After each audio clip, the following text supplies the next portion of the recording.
actually like got any plans for next weekend then? This royal wedding? Because you say like you're going to watch it. Me, I'm just going to have the time off. I'm tempted to just dip in and out, just in case there's a terrorist attack or something. Oh no! Not that I want it to happen. No, just I in was case going to say that. happens. It would, but it would make good television and probably be quite interesting.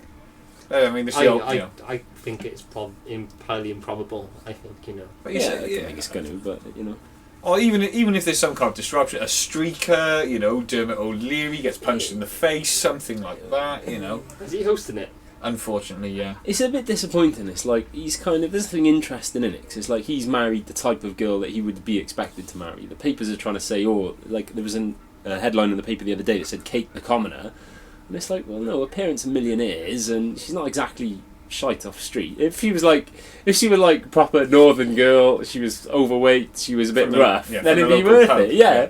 I've already had 3 kids at 16. Yeah, exactly. Then it'd be something interesting. But at the minute, it's just like same old, bloody well-to-do lad as well-to-do girl. It's just And they get married on the telly. They get married on the telly. Yeah, it's a bit. It's rubbish. basically 4 weddings. Isn't it? Yeah. They could, maybe old Ginge will do a bit better. You mean Prince Harry? Yeah, because he's not in line for the throne. He can pretty much do whatever he wants, can't he? And would he even get any coverage? Could he just see oh well, fuck it, I'll just marry Jodie Marsh. Well, Jodie Marsh, yeah. He probably would. He's a bit of a boy, isn't he? Yeah.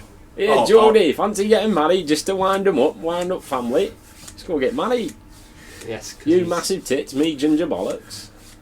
Yeah, go down quite well actually. Yeah. Quite funny. Oh, you can have a gay. You can have a gay wedding. Him and Louis Spence could do it. That'd be brilliant.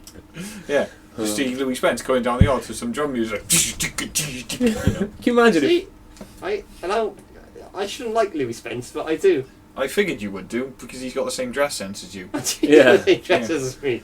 Oh, there's that photo of him wearing basically the same leopard print blouse you've got. It's not a blouse. It's a blouse. It's a man's shirt. It's not a man's shirt. There is no man's shirt that's leopard print with a rounded You're the collar. gayest straight man there is, Shane. It's got to be said. Yeah. Come on. If you were royalty, if you were like William or Harry, they'd have to hide all your different things. It'd be like your royal. Whatever they have, the royal aids and stuff, be like, you can't wear that shirt out, sir. The leopard print shirt, no. Sir, the cowboy boots, it's too much. No, you can't have man Uggs, sir. You have to wear these. There was no such thing as man Uggs, sir. Trust us, we are your royal advisors. You'd be like, oh, okay, well, please just wear the Nazi uniform. We'd rather you wear that. Please for the love of God, join the army and go to war. But I just got some Topshop vouchers. Yeah. Planning the wedding would be a nightmare as well. You'd find yourself a girlfriend and it'd just be Shane planning the wedding. Right, I want to come down on a zip. No, sir, you're royalty. You can't come down on a zip line in a cape to meet your bride in a church filled with cats and 2 men have clearly blacked up. This is not the appropriate thing. Old Nicholas Witchell doing the commentary on that. That'd be brilliant. And here they are, the 2 ushers, blacked up. Oh yeah, that'd be great. Yeah. In the corner there. Yeah. Here comes the groom on the zip line. He's arriving now. Oh, he's just kicked the bride into the font. Oh dear. It's a font. Why would the bride with the font? The font's at the back of the church. Yeah, because it's at the back, is it? Oh, yeah. Well, what do they do at the top of the church when they? The altar. Oh, yeah. Isn't there some water at the top? Or they do something with water at the top? No, because the baptisms go on the other end, don't they? Yeah. Do they? Yeah, down with the. You can have one of those gladiator-style crash mats for when you land. Oh, yeah. And then a travelator. Have you got to hit a travelator first just before you get to her? And the bride's going to have to fight. What's that one on the Gladiators, the gauntlet, where they have to go up the aisle. Where she has to fight her way up the aisle. I'm liking the sound of this now. Gladiator-style weddings. It'd be brilliant based on all the obstacles you have in the gladiator. Yeah, this is if you get rid of the cats and put in the gauntlet. See, that'd be a lot better because then you're fighting your way down the aisle and stuff. Is this before or after she's got married? I think before. You gotta have John, whatever the Scottish guy was from Gladiators, the referee. John Anderson. Yeah, you've got to have Ulrika and Fash doing the commentary on your wedding. It'd be brilliant. Yeah. I know, pronounce you, man and wife.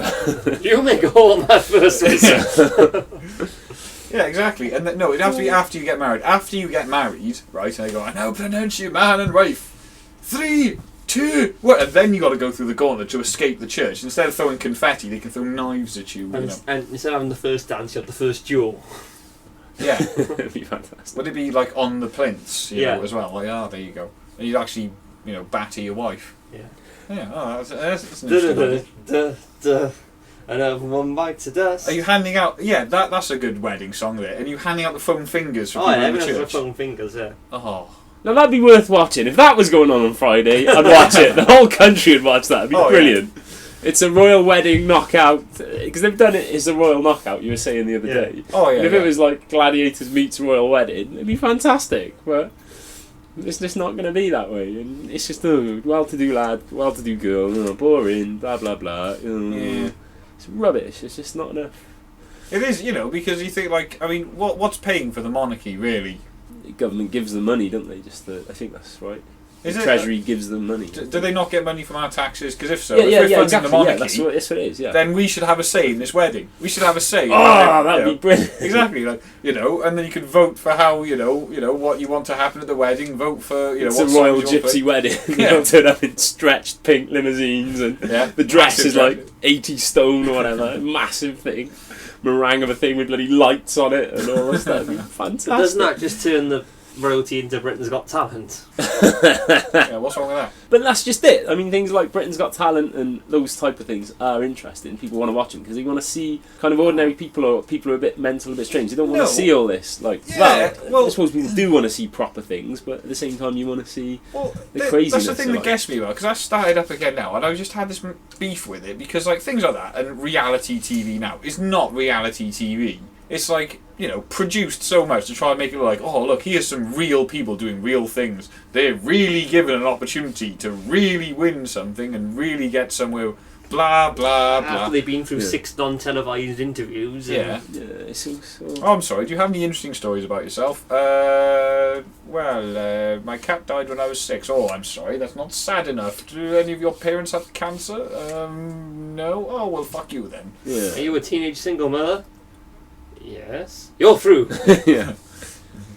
There you go. By the way, what's your talent? I knit. Fantastic. Get on there. Do you have a story that we can play to this sympathetic music?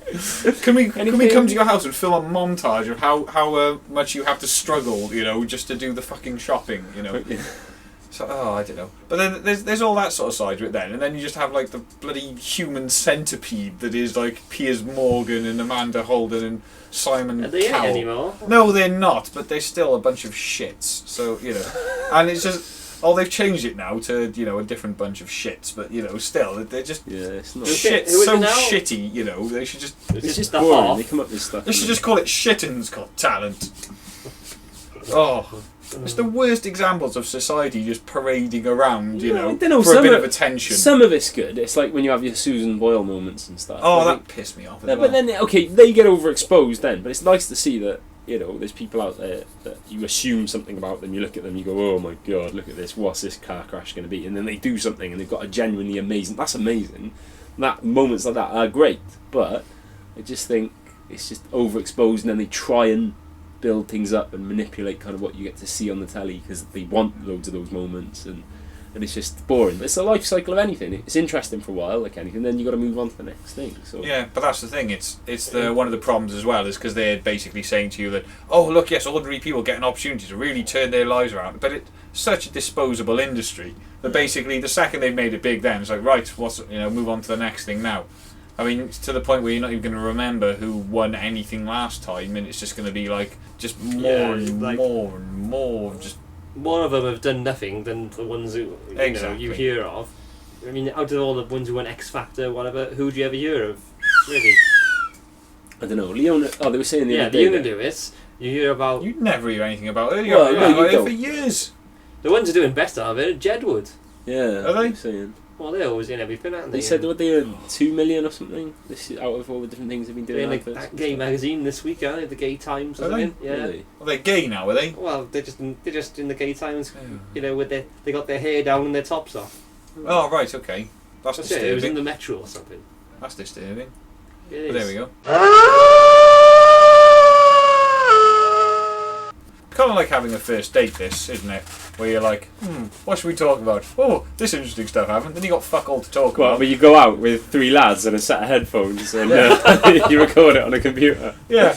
I've not had many dates, but from what I hear or see on films, this is not a typical date. I remember, at university, you know, when it's Freshers Week and they give stuff away, and they give away these kind of things you put in your bottle tops to stop people spiking your drinks. Yeah.